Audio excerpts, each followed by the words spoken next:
Hi and welcome to the latest episode of Innovation Insights. Today we're delighted to be joined by Rob Flanagan, who's an Innovation Manager from Lancashire Constabulary, talking to us about the power and importance of innovation in UK policing. So I was actually a police officer for 16 years with Lancashire and started working within the innovation arena, as they say, as a police officer initially. And then as that progressed, moved on to become the innovation manager, which is actually now a appointed civilian role within the organisation. Brilliant. It's interesting, isn't it? Because innovation's a hot topic, certainly in industry and in the commercial world. I think most people would probably agree less so in policing. I think if we look back maybe 5 years ago, the concept of an innovation manager or a head of innovation in policing perhaps didn't exist, or certainly if it was, it wasn't very prevalent. Why do you think that's become more important, and why is innovation in policing important now in 2018 and in the coming years? I think innovation's a great vehicle for change, and being able to use innovation as that driver for change is really important. And within policing, public service generally as well, there's a real push for change, and how do we get that right? Particularly in areas such as technology, organisational development. And so what innovation is able to do is to bring all of those areas together and look forward. With change, we very often look at the here and now. We look at where we are currently and where we want to be maybe next year, or where we want to be in the next 2 or 3 years. Innovation has that ability to take itself and lift up and take a much more strategic, longer term view and say, well, what's coming around the corner? Where do we need to be in 10 years? Where do we need to be in 15 years? And are the tools and the skills and the expertise that we have now, are they going to get us there? And if not, how do we start bringing those into the organisation? Sure. So what does your role entail at Lancashire? Tell us a bit more about kind of day-to-day, strategically, what you're working on, some of the projects. Really interested to kind of get under the detail of it. The beauty of working in innovation in policing is because it's so new, there is that blank canvas almost of an ability to go in and say, okay, how do we drive innovation in this organisation, and what areas of the business are we going to get the most results from? And people straight away will obviously look at things like the front line, and they'll say police officers, PCSOs, our staff, they're the areas where we want to improve. But actually there's a whole broad range of business functions that enable those people to go out and do their work. So that's very much where we started from, and where I started was to look at things such as business model change to enable more innovation to happen. So some of the back office functions that we have within policing that drive the front line, but then long term being able to push that back out now onto the front line and say, look at the changes which we can do, look at the things we can improve and enable through innovation, and now it's your turn to tell us, now we have that infrastructure in place, how we can get more rapid innovation going within the organisation. It's interesting you talk about different types of innovation, and we define that as well in terms of different buckets like disruptive innovation or continuous improvement and business model change. Which ones for you are you focusing most on, and where have you seen the greatest results so far in your role? It's an interesting one, because when we started out with innovation in Lancashire, we had me, almost the lone ranger within the organisation, pushing innovation out wherever could get it. And a lot of that was seen as disruptive innovation. And disruption is good, but we can't have disruption everywhere all of the time. So we've got to balance that out. So in this new role as innovation manager, what we've been able to do is, again, take that strategic look and say, okay, what we need is a healthy balance of change and innovation across the organisation. Some of it being incremental, some of it being more disruptive.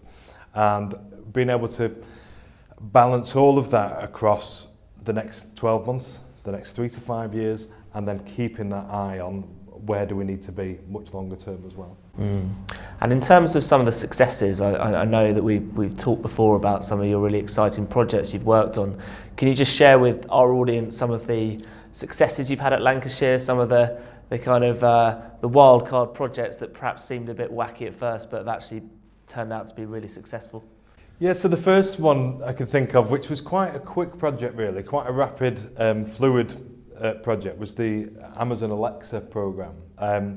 I got an Amazon Alexa for Father's Day and was playing with this at home, and suddenly it dawned on me that there's all this information coming through voice-enabled technology now. People are using voice-enabled technology much more. Recently I went to a conference with Amazon who were informed us that last year something like 10 to 15% of all internet search was done via voice.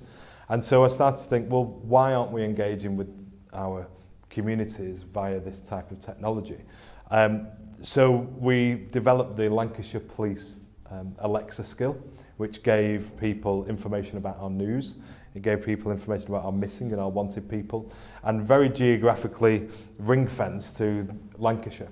It was a test. There was 2 of us worked on the project, and it became a success. So we were very lucky in having some national news coverage, and from that we ended up doing some work with Amazon themselves as well, and we're still looking to take that even further. So that's just one area where you just have one idea very simply at home, and you can if the infrastructure is in place, you can push that through quite quickly. And I guess that's the power of kind of collaboration and sponsorship from a very senior level within the police force, in terms of being able to drive those projects through and have that senior sponsorship. Does that help? Senior sponsorship definitely helps, and it depends on what guise that sponsorship comes in as well. So with the Amazon Alexa project, very much it was a case of just hands off, let them get on with it. Give them that time, give them the environment and the space just to develop an idea, and let's see where it goes.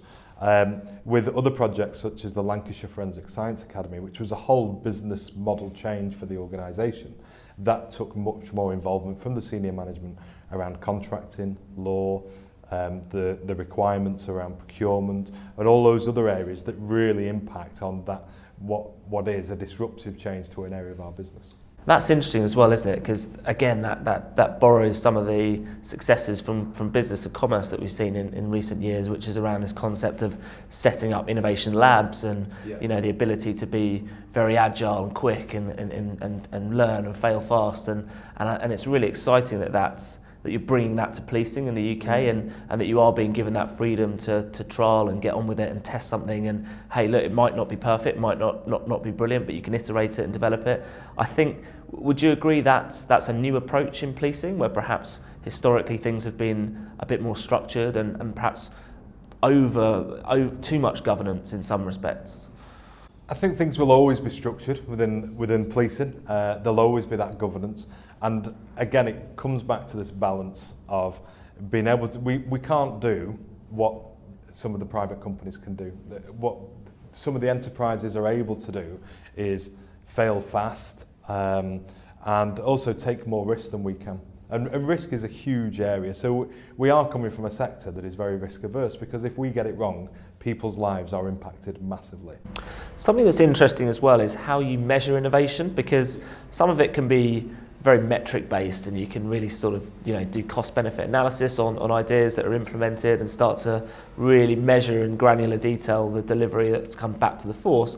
Other ideas, as you mentioned, are much more, much wider and more difficult to measure. How do you measure ideas, and do you put importance on that? Yes, so the first thing that we want to do is make sure that anything we do around innovation is aligned to our strategy as an organisation, and that's really important. One of the ways in doing that, I did some work with Cranfield University, and they used the pentathlon framework, which was designed by one of their senior lecturers there, Keith Goffin.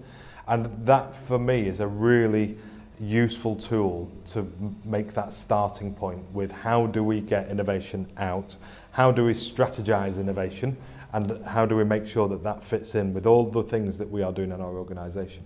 So when an idea comes in, we'll look at it and say, okay, let's take the Amazon Alexa project.